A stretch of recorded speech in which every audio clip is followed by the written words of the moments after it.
জগতের এই শ্লোক বলছে, এ জগতে কেউ যদি চাও ভগবানকেও কিনে নিতে পারো।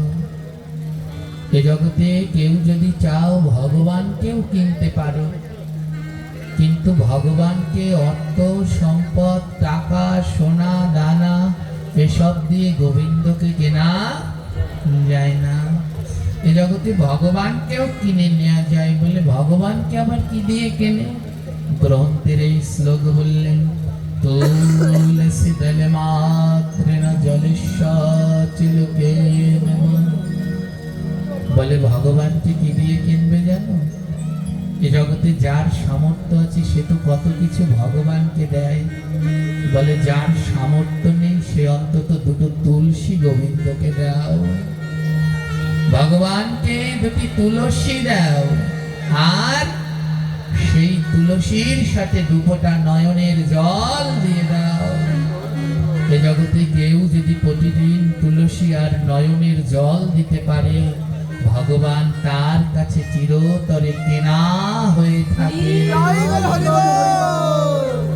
এই জগতে কেউ যদি ভগবানকে এনে দিতে পারে, তাহলে তুলসী আর নয়নের জল।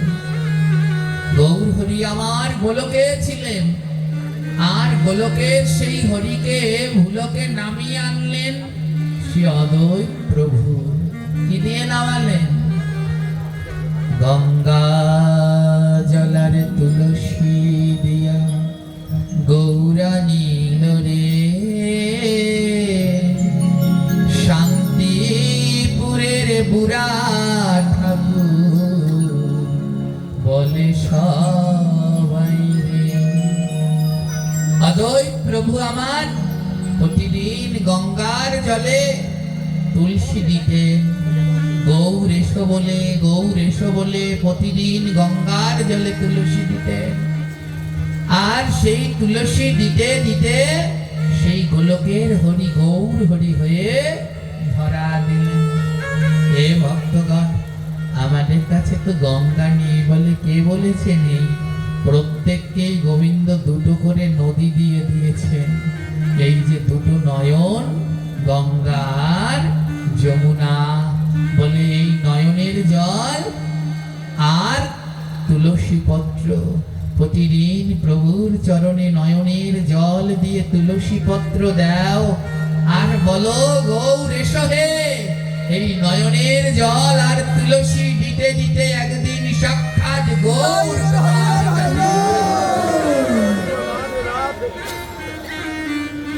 তোমার কাছে ধরা দিয়ে দেবেন।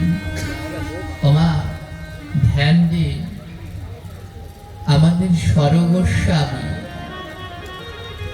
আমাদের স্বরগোস্বামী, এই স্বরগোস্বামী এনারা বৃন্দাবনের মঞ্জরি, দাপর যুগে যারা ব্রজে মঞ্জরি ছিলেন, কলি যুগে তারা গোস্বামী হয়ে, অষ্ট গোস্বামী হয়ে আস। ধ্যান দিন, যেমন দাপর যুগে যারা অষ্ট সখী ছিলেন, ললিতা সখী, কলি যুগে তিনি স্বরূপ দামোদর নাম ধারণ করে অবতীর্ণ হলেন। যিনি বিশাখা সখী, তিনি রায় রামানন্দ নাম ধারণ করে অবতীর্ণ হলেন। যিনি চিত্রা সখী, তিনি গোবিন্দানন্দ ঠাকুর নাম ধারণ করে অবতীর্ণ হলেন। যিনি ইন্দুলেখা সখী, তিনি বাসুরামানন্দ নাম ধারণ করে অবতীর্ণ হলেন। যিনি চম্পকলতা সখী, তিনি শিবানন্দ সেন নাম ধারণ করে অবতীর্ণ হলেন। যিনি রঙ্গদেবী সখী, তিনি গোবিন্দ ঘোষ নাম ধারণ করে অবতীর্ণ হলেন। আর যিনি তুঙ্গবিদ্যা সখী, তিনি মাধব ঘোষ নামে অবতীর্ণ হলেন। আর যিনি সুদেবী সখী, তিনি বাসুদেব ঘোষ নামে অবতীর্ণ হলেন। এই অষ্ট সখী কলিযুগে হলেন অষ্ট মহন্ত। আর ভগবানের প্রিয় ছিল সখীগণ, কিন্তু অন্তরঙ্গ ছিলেন মঞ্জরীগণ। ভজনের মূল বিষয়বস্তু হলেন মঞ্জরী। তখনই জীবনে পূর্ণতা হবে যেদিন আপনি মঞ্জরী স্বরূপ দীক্ষা লাভ করতে পারবেন। হ্যাঁ, একথা যারা এই পর্যন্ত গেছে তারা বুঝতে পারবে, সবাই বুঝতে পারবে না। শ্রী গুরুকে গুরুকে শ্রী গুরু বলিবে তখন, গুরু মঞ্জুরির ঘরে নিয়া বেচিবে যখন। গুরু অনেক হতে পারে কিন্তু শ্রী গুরু সবাই হতে পারে না। যিনি তোমায় মঞ্জুরি স্বরূপ দীক্ষা দেবেন তাকেই শ্রী গুরু বলা যেতে পারে। সখী কারা আর মঞ্জুরি কারা? ধ্যান দিন, যারা রাধা রানীর গোবিন্দের নিকটে থাকতেন তারা সখী, প্রকাশ্যে থাকতেন তারা সখী। আর যারা ভগবানের গুপ্তভাবে সেবার আয়োজন করতেন, প্রকাশ্যে আসতেন না, তারা হলেন মঞ্জুরি। আমি মাঝে মাঝে বলি, একটু পাঠে বলি, আমি মাঝে মাঝে আমি নবদ্বীপ পরিক্রমায় গেলাম একবারে, তো পরিক্রমা করতে গেলাম। ওই পরিক্রমার সময় সব সাধুরা তো মাঝে মাঝে পরিক্রমা হয় আর এরকম কুটিয়া বানিয়ে বিশ্রাম নেয়। তো যখন সবাই ওই বসে এক জায়গায়, যে কোনো এক বক্তা বসে হরিকথা বর্ণন করে, সবাই তা শ্রবণ করে। তোমা সবাই ওখানে হরিকথায় বসে পড়েন। আমি লক্ষ্য করলাম ওই হরিকথায় বসে কেউ কারো চরণ ধুলা নিচ্ছে, কেউ কাউকে আলিঙ্গন করছে, কিন্তু একজন ত্যাগী সাধু তিনি নিভৃতে সেবা দিয়ে যাচ্ছেন। কেউ তাকে দেখতে পেলেন না। এ জগতে যারা প্রকৃত সাধু তারা প্রকাশ্যে আসে না, তারা গোপনে। এর জন্য বললেন গোপী, গোপীর ভজন গোপনে। ওই পরিক্রমা মার্গের মধ্যে একজন সাধু তিনি কেমন ভাবে সেবা দিচ্ছেন জানেন?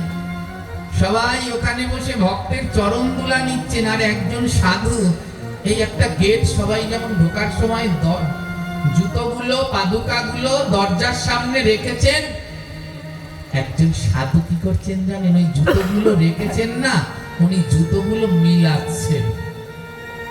প্রথমে ভাবছিলাম যে উনি ওটা কি করছে, ওনার জুতো খুঁজছে। দেখলাম না, ওই যে ভক্তরা সব জুতোগুলো এক জায়গায় ভুর দিয়ে রেখে দিয়েছে, উনি প্রত্যেকটা জুতোর সাথে, এক জোড়া জুতোর সাথে আরেক জোড়া জুতো মিলাচ্ছে, এক পাটের সাথে আরেক পাট মিলাচ্ছে, মিলিয়ে সুন্দর করে লাইন দিয়ে দিয়ে রাখছে, যেন ভক্তরা হরিকথা শ্রবণ শেষে তাদের পাদুকাটা খুঁজতে আর কষ্ট। কেমন তর তার চিন্তা, সেবার চিন্তা করলেন, কত সূক্ষ্ম চিন্তা। সেই প্রত্যেক জোড়া পাদুকা একটা একটা করে উনি আলাদা করছেন। এবং সব থেকে আশ্চর্য কি জানেন? যখনই একটা পাটির সাথে আরেকটা পাটি জুতো পাচ্ছেন, দুটো পাটি জুতো এক করে মাথায় ঠেকাচ্ছেন। ওই প্যান্ডেলের ভিতরে সবাই চরণ ধুলি নিচ্ছে, কিন্তু আসল ধুলা কেউ পেল না, উনি পেলেন। এই হলো প্রকৃত সাধু। তারা প্রকাশ্যে নয়, সদা গুপ্তভাবে ভগবানের ভক্তের সেবা করেন। তদ্রূপ সখীগণ যেমন রাধা গোবিন্দের সম্মুখ সেবা করতেন, আর মঞ্জরীগণ গুপ্তভাবে ভগবানের সেবা করতেন। যেমন ললিতা সখী গোবিন্দকে মালা পরাতেন, কিন্তু মালাটা গাঁথতেন কে? বিশাখা সখী চন্দন দিতেন, চন্দনটা বাটত কে? এই যে মালা গাঁথা, পুষ্প চয়ন করা, চন্দন বাটা, এই কার্যগুলো যারা করতেন তারাই হলেন মঞ্জরী, তারাই হলেন মঞ্জরী। যিনি বৃন্দাবনে রূপ মঞ্জরী ছিলেন, তিনি কলিযুগে রূপ গোস্বামী নামে অবতীর্ণ হলেন। যিনি লবঙ্গ মঞ্জরী ছিলেন, তিনি সনাতন গোস্বামী নামে অবতীর্ণ হলেন। যিনি রসমঞ্জরি ছিলেন তিনি রঘুনাথ ভট্ট গোস্বামী নামে অবতীর্ণ হলেন। যিনি বিলাস মঞ্জুরি ছিলেন তিনি শ্রীজীব গোস্বামী নামে অবতীর্ণ হলেন। যিনি গুণমঞ্জুরি ছিলেন তিনি গোপাল ভট্ট গোস্বামী নামে অবতীর্ণ হলেন। যিনি রতি মঞ্জুরি ছিলেন তিনি রঘুনাথ দাস গোস্বামী অবতীর্ণ হলেন। আমরা কীর্তন গাই না, এই ছয় গোসাই সবে ব্রজে কইলা বাস, রাধা কৃষ্ণের নিত্য লীলা করিলা। এর অর্থ বোঝেন কিছু? বোঝেন? এই ছয় মঞ্জরি ব্রজে থাকতেন, রাধা কৃষ্ণের সেই নিত্য লীলা কেউ জানতেন না, এরা ছয় জনেই জানতেন গুপ্ত। এই ছয় জন জগতে প্রকাশ করলেন সেই রাধা কৃষ্ণের লীলা, না হলে আমরা কেউ জানতে পারতাম না। এই ছয় মঞ্জরি কলিযুগে অবতীর্ণ হলো সর গোস্বামী নামে। তাই বললেন এই ছয় গোসাইয়ের নাম যেই জনা লয়, হ্যাঁ, সর্ববিঘ্ন তার নাশ হয়ে যায়।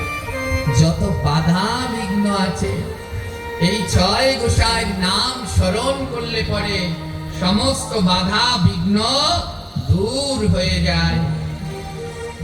জয়নিতাই মা, এই ছয় গোসাইয়ের ভিতরে যিনি বৃন্দাবনে রূপমঞ্জরি ছিলেন তিনি কলিযুগে অবতীর্ণ হলেন রূপ গোস্বামী।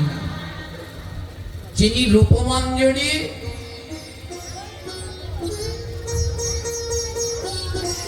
তিনি কলিযুগে অবতীর্ণ হলেন রূপ গোস্বামী। আর যিনি লবঙ্গ মঞ্জরি তিনি কলিযুগে অবতীর্ণ হলেন সনাতন গোস্বামী। আদ্যকার ভগবানকে এই যে আমরা বললাম দুপোটা নয়নের জল আর তুলসী দিলে গোবিন্দকেও কিনে নিজের কাছে রেখে দেয়া যায়, তারই সাক্ষাৎ প্রমাণ আমাদের সর্বস্বামীর অন্যতম ছিল সনাতন গোস্বামী। সনাতন গোস্বামী পুরীতে দোল যাত্রা দর্শন করলেন আর মহাপ্রভু তাকে আদেশ করলেন, যাও সনাতন, তুমি ব্রজে ফিরে যাও। আর ব্রজে ফিরে গিয়ে যেই গুপ্ত তীর্থ লুপ্ত তীর্থগুলো তা উদ্ধার করো এবং স্মৃতি শাস্ত্র গ্রন্থগুলো আবার পুনরায় প্রচার করো। ওমাই সরগোস্বামীকে আদেশ করলেন মহাপ্রভু, যাও, এখন আপনারা বৃন্দাবনে ব্রজে গিয়ে শ্যামকুণ্ড রাধাকুণ্ড দর্শন করবেন। আজ থেকে 500 বছর পূর্বে এই তীর্থগুলো বিলুপ্ত হয়ে গিয়েছিল। ওই শ্যামকুণ্ড রাধাকুণ্ড ধান কাটে পরিণত হয়েছিল। আর এগুলো যারা পুনরায় সংস্কার করেছেন তারাই হলেন সেই গোস্বামীগণ। মহাপ্রভু আদেশ করলেন, যাও, তুমি বৃন্দাবনে ফিরে যাও। বৃন্দাবনে গিয়ে, কারণ তুমি তো জানো তুমি সেই ব্রজের লবঙ্গ মঞ্জুরি, আর কলিযুগে অবতীর্ণ হলে সনাতন গোস্বামী হয়ে যাও। তুমি তো জানো কোন জায়গায় আমি রয়েছি, তুমি যাও আমার সেই তীর্থ লুপ্ত তীর্থগুলোকে আবার প্রকাশ করো, আমার সেই গুপ্ত বিগ্রহগুলোকে আবার তুমি জাগ্রত করো। সনাতন গোস্বামীর আনন্দ আর ধরে না। আমার এ জগতে যে কোনো ধাম বাস করতে হলে আগেই ধামে যেতে নেই। ধামে যাওয়ার আগে এই দেহটাকে আগে উপযুক্ত করে যেতে হয়। এই দেহ যদি উপযুক্ত না হওয়ার আগেই কোনো ধামে যান, এই কলিযুগের 64 প্রকার অপরাধ। কয় প্রকার অপরাধ? জোরে বলেন। হরে কৃষ্ণ মহামন্ত্র জপ করলে 60 প্রকার অপরাধ ক্ষমা হবে। কয় প্রকার অপরাধ ক্ষমা হবে? বাকি থাকবে কয় প্রকার? ভগবান বললেন এই 4 প্রকারের অপরাধের ক্ষমা নেই। এই 4 প্রকার অপরাধ কি কি? প্রথমটা হলো নাম অপরাধ, দ্বিতীয়টা হলো সেবা অপরাধ, তৃতীয়টা হলো বৈষ্ণব অপরাধ, আর চতুর্থটা হলো ধাম অপরাধ। হ্যাঁ, ধামে গিয়ে যদি কোনো অপরাধ হয় তাহলে সেই অপরাধের কোনো ক্ষমা হয় না। তোমার ধাম যেখানে কোনো মহাপুরুষগণ লীলা করেন, যেখানে ভগবান লীলা বিলাস করেন, বা ভগবানের কোনো পার্শ্বদ অংশ বিশেষগণ লীলা করেন, সেই স্থানকেই বলা হয় ধাম। হ্যাঁ, যেমন আমাদের বাংলাদেশে অনেকগুলো রয়েছে, যেমন কোথায় কোথায় রয়েছে নামল বন্দর স্নান, ওখানেও ভগবানের লীলা বিলাস, সেটাও একটি আমরা ধাম বলতে পারি। খেতুরি ধাম, তারপরে যশোরে রয়েছে সেই রূপ সনাতন স্মৃতি ধাম, এগুলো সব ধাম। আমাদের এই অত্র এলাকায় এই মাদারীপুর জেলার ভিতরে অনেকগুলো মহামানব রয়েছেন, তারা লীলা বিলাস করেছেন। আপনাদের পাশেই রয়েছে হ্যাঁ মহামানব, সেই গণেশ পাগলের সেই লীলাভূমি। সেখান থেকে আরো একটু দূরে রয়েছে সেই পরম পুরুষ আমাদের সকলের বরেণ্য আচার্য হরিচাঁদ ঠাকুরের লীলাভূমি। এগুলো সব মহামানবদের ধাম। এই যে ধামগুলো রয়েছে, এখানে গিয়ে যদি কোনো অপরাধ হয় তাহলে সেই অপরাধকে কি অপরাধ বলে? জোরে বলবেন। ধামে গিয়ে যদি কোনো অপরাধ হয় তাকে কি অপরাধ বলে? এই ধাম অপরাধের কোনোদিন ক্ষমা হবে? চন্দ্র সূর্য বয়ে গেলেও ধাম অপরাধের ক্ষমা হয় না। ওমা, যদি আপনি আজ মনে মনে স্থির করেন আপনার বাড়ির পাশে এটা কি মন্দির, এখানে এটা দেখা যাচ্ছে কি মন্দির? মা দুর্গা মন্দির। আজ আপনি মন স্থির করলেন কালকে সকালে আমি মা দুর্গার কাছে মন্দিরে গিয়ে একটু পুজো দেব, ফুল জল আমার যা সামর্থ্য আছে তাই দিয়ে আমি মা দুর্গাকে একটু পুজো দেব। ওমা, আপনি কি সকালবেলা ঘুম থেকে উঠে এক গাদা খেয়ে দিয়ে মা দুর্গার পুজো দিতে যাবেন? মাছ টাছ খেয়ে ডিম দিয়ে পেঁয়াজ দিয়ে নাস্তা টাস্তা খেয়ে তারপরে যাবেন কি?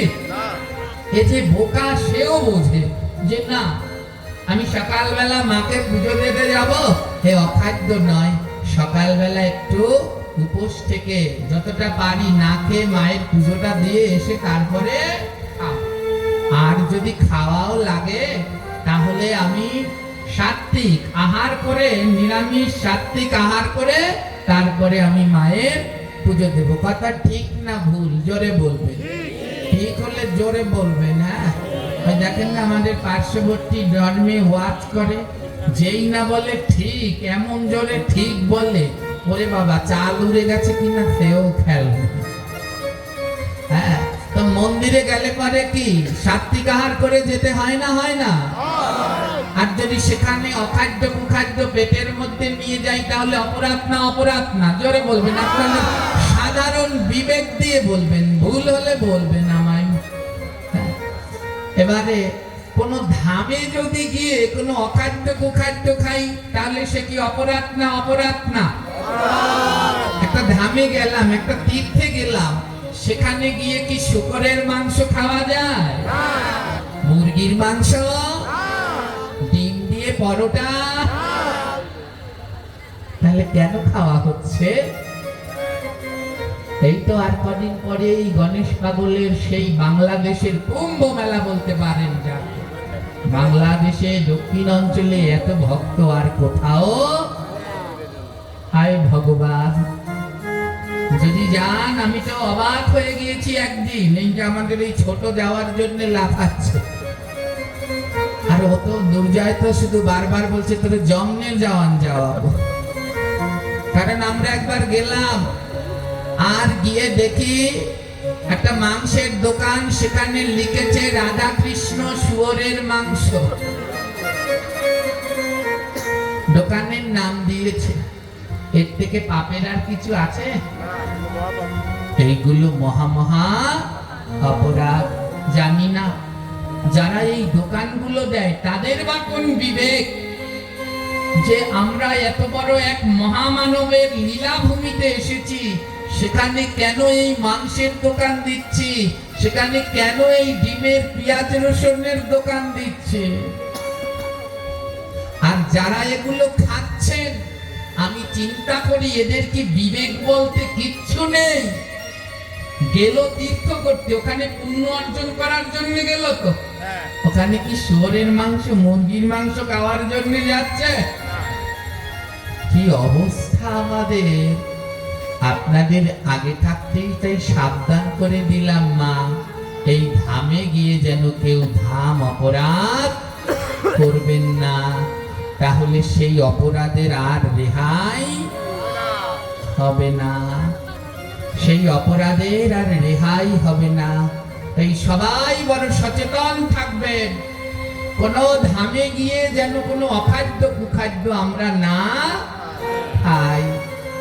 বলে যদি খিদা লাগে খাবার না খাই মরে যান, না খেয়ে ধামে বসে মরে যান। কোন মহাপুরুষের ধামে যদি মৃত্যুবরণ করতে পারেন, আপনার জন্য ভগবানের বড়